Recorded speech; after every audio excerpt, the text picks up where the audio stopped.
25.05.2025. Demek 2025-yil 25-mayda ikkinchi variant deyilgan, ya'ni ikkinchi smenada tushgan 36-misol yechimini birgalikda ko'rib chiqamiz. Xo'p, tenglamani yeching degan quyidagi tenglama berilgan. A savolda tenglama nechta haqiqiy ildizga ega? B savolda tenglama haqiqiy ildizlar yig'indisini toping deyapti.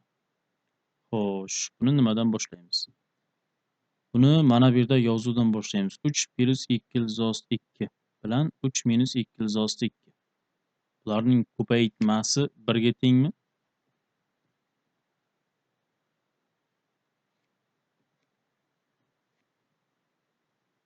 Xo'p, 3 plus 2 ildiz 2 yu keyingisi 3 minus 2 ildiz 2.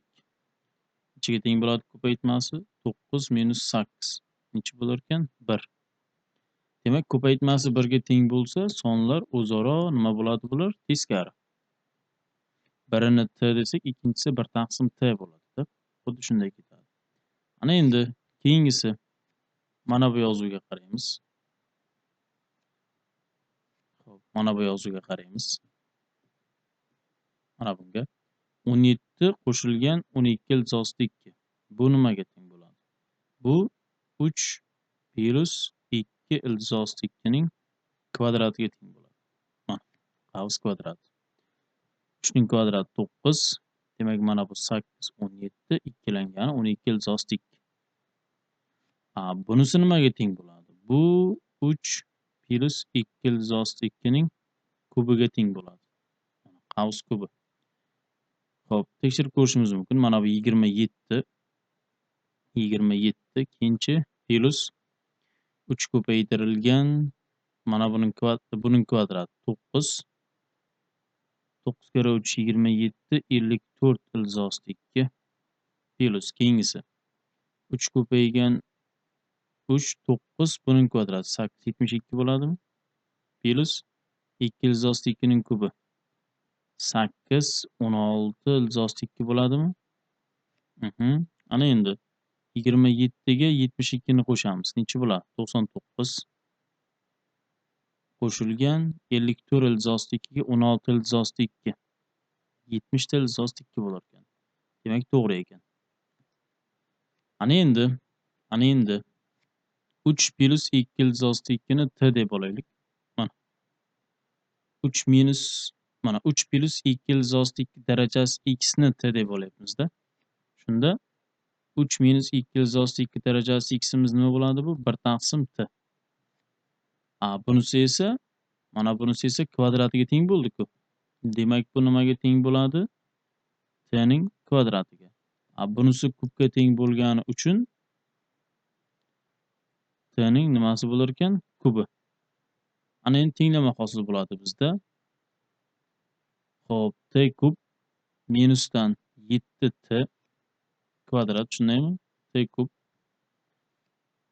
Xo'p, buni ham o'chirib turamiz. Nima hosil bo'ldi bizda? T kub minusdan 7t ning kvadrati plus 8t t'midi? Xo'p, 8t t plus 1 taqsim t teng 7. Plus 1 taqsim t teng necha bo'lar ekan? 7.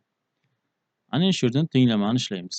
Xo'p, mahraj bersak, t mahraj beramiz. T ning 4-chisi minus 7t ning kubi qo'shilgan 8t ning kvadrati minus mana bu kelsin 7t t keyin qo'shilgan 1 qoladi.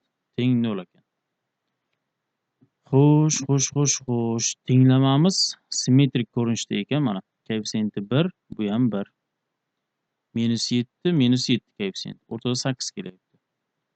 Xo'p, buni yechish uchun demak, ikkala tomonini tenglikning ikkala tomonini t ning kvadratiga bo'laman. Nima hosil bo'ladi? T kvadrat minus 7t t plus 8 minus 7 taqsim t qoladi bu yerda. T kvadratga bo'lsam, keyin 1 taqsim t ning kvadrati. Teng necha bo'lar ekan? 0. Ana endi mana bu t kvadrat bilan 1 taqsim t kvadratni yozaylik. Mana t kvadrat plus 1 taqsim t kvadrat. Keyin mana bu ikkalasidan -7 ni qavsdan tashqariga chiqarsam t plus 1 taqsim nima qolarkan? T qo'shilgan 8 teng 0. Ana endi bu ikkalasini qanday yozish mumkin? T kvadrat qo'shilgan 1 taqsim t kvadratni.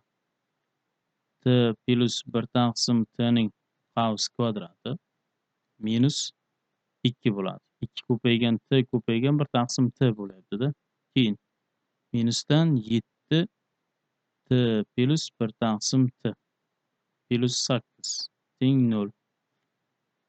Xo'sh.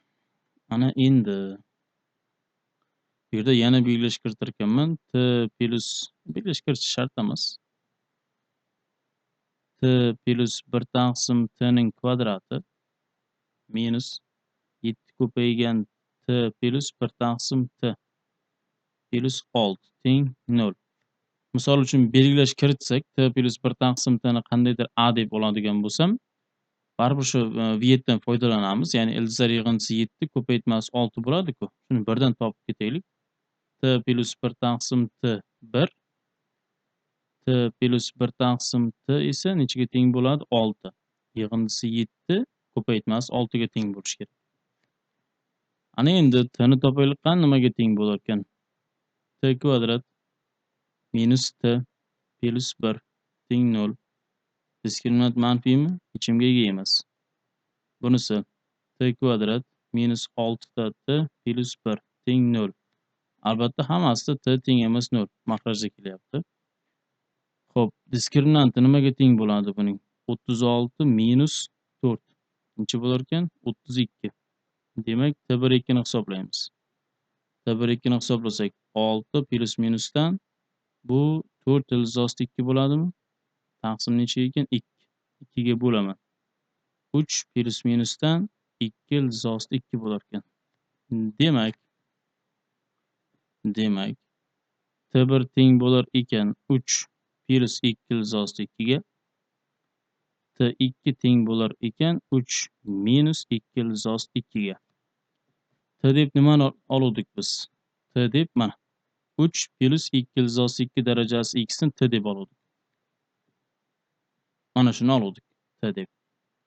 Ana endi shuni tenglaymizda mana bu yerdagi qiymatlariga. Xo'p, t deb nimani oluvdik demak? 3 plus 2 ildizi 2 darajasi x. Keyingisi 3 plus 2 ildizi 2 ga teng ekan. X necha bo'lishi kerak bu yerda? 1. Endi x'imiz 1 bo'lishi kerak a. Keyingisi 3 plus 2 ildizi 2 darajasi x ni teng deyman 3 minus 2 ildizi 2 ga. Mana shu plusligi bilan minusligi ikkalasining ya'ni qo'shmasi bo'lib bir-biriga ko'paytmasi 1 ga tengmidi? Bundan xulosa x nechaga teng bo'ladi? Minus 1 ga. Sabab minus 1 desam mana 3 plus 2 ildizi 2 darajasi minus 1 kelsa bu 1 taqsim 3 plus 2 ildizi 2 mi? Surat mahrajini qo'shmasiga ko'paytirsak 3 minus 2 ildizi 2 ga ko'paytirsak 9 minus 8 hosil bo'ladi. 3 minusdan 2 ildizi 2. Demak ildizlar 1 bilan minus 1 ekan. Xo'p, 1 bilan minus 1 bo'ladigan bo'lsa, A savolda tenglama nechta haqiqiy ildizga ega? Demak, tenglamamiz 2 ta haqiqiy ildizga ega. Tenglama haqiqiy ildizlar yig'indisini toping. 1 ga minus 1 ni qo'shamiz-da. Necha bo'lar ekan? 0. A savoliga javobimiz 2, B savoliga javobimiz esa 0 ga teng bo'lar ekan.